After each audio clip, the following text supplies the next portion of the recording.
کو بلایا جا رہا ہے اور آپ صلی اللہ علیہ وسلم اس وقت آرام فرما رہے تھے، لیکن آپ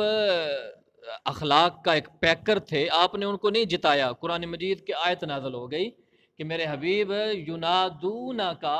من وراء الحجرات، جو لوگ آپ کو پکارتے نا باہر سے، حجروں کے باہر سے، اکثرهم لا یعقلون، ان میں سے اکثر بے وقوف ہوتے ہیں۔ امام ابن کثیر رحمۃ اللہ علیہ نے لکھا ہے کہ ایک آدمی ان میں سے کہنے لگا یا محمد یا محمد ادھر آؤ، لیکن آپ نے اس کی بات کا جواب نہیں دیا۔ ٹھیک ہے، یہ بہت بڑی بے ادبی۔ اچھا، آپ صلی اللہ علیہ وسلم کے اخلاق دیکھیے، آپ صلی اللہ علیہ وسلم اسی وقت باہر نکل کے تشریف لائے تو ان کے ساتھ جو گفتگو کرنی تھی وہ آپ نے کی، اس گفتگو کے نتیجے میں وہ پھر مسلمان بھی ہو گئے، اقرا بن حابس بھی، عیینہ بن حصن بھی۔ اچھا، یہ اقرا بن حابس وہی ہے کہ ایک دفعہ آپ صلی اللہ علیہ وسلم نا حسن و حسین کا منہ چوم رہے تھے، دونوں بچوں کا،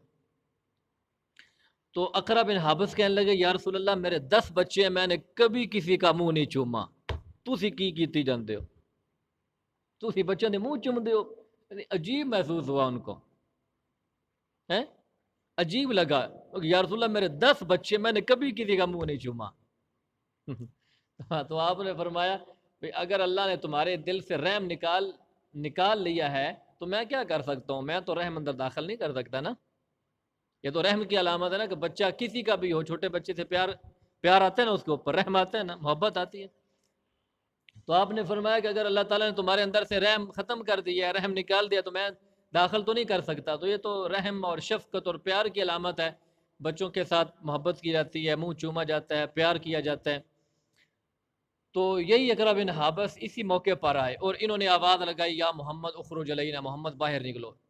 اور یہ ادا اللہ پاک کو پسند نہیں آئی، تو اس کے اوپر یہ قرآن مجید کی آیت سورہ حجرات کی نازل فرمائی اور فرمایا کہ جو اس طرح کی بے ادبی کرتے ہیں وہ پرلے درجے کے گستاخ ہوتے ہیں، بے عقل ہوتے ہیں۔ اچھا، اللہ پاک نے یہ فتویٰ لگا دیا کہ ایسا کرنا بے عقلی اور بے وقوفی ہے، جو ایسا کرتے ہیں وہ بے عقل اور بے وقوف ہیں، لیکن اپنے محبوب صلی اللہ علیہ وسلم کے اخلاق دیکھیے، آپ نے ان کو ذرا بھی نہیں جتایا۔ ٹھیک ہے، ان کے ساتھ گفتگو ہوئی، گفتگو کے نتیجے میں وہ مسلمان ہوئے، تو آپ صلی اللہ علیہ وسلم نے فرمایا، تفسیر مدری کے اندر لکھا ہوا ہے، آپ صلی اللہ علیہ وسلم نے فرمایا کہ لوگوں، اللہ پاک نے تمہارے پچھلے سارے گناہ معاف کر دیے ہیں، اور یہ ابھی جو بے ادبی ہوئی ہے نا تم سے، میں نے بھی معاف کر دی ہے، میرے اللہ نے بھی معاف کر دی ہے۔ ٹھیک ہے،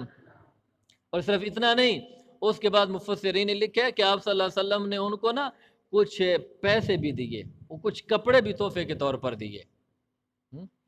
مسجد اقصیٰ کے مسلمانوں، بے ادب آدمی کے ساتھ اخلاق سے پیش آنا، یہی تو اخلاق نبوت ہے، یہی تو کمال ہے۔ محبت کے بدلے میں تو محبت کی جاتی ہے، لیکن بے ادبی کے بدلے میں ذرا محبت کرو نا، پھر اخلاق کا پتہ چلتا ہے۔ تو اگلی آیت میں فرمایا کہ وَلَوْ أَنَّهُمْ صَبَرُوا، میرے حبیب اگر یہ صبر کرتے نا،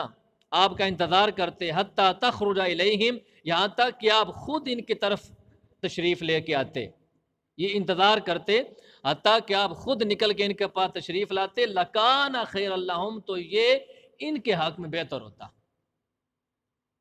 یہ ان کے حق میں بہتر ہوتا۔ لیکن آگے فرمایا کہ واللہ غفور الرحیم، میرے حبیب جب آپ نے ان کو معاف کر دیا نا، تو اللہ بھی بڑا معاف کرنے والا ہے، اللہ بھی بڑا رحم کرنے والا ہے۔ آپ نے معاف کر دیا تو ہم نے بھی معاف کر دیا۔ تو اللہ تعالیٰ اپنے محبوب صلی اللہ علیہ وسلم کی محبت اور عظمت نصیب فرمائے۔ ما علیہ الا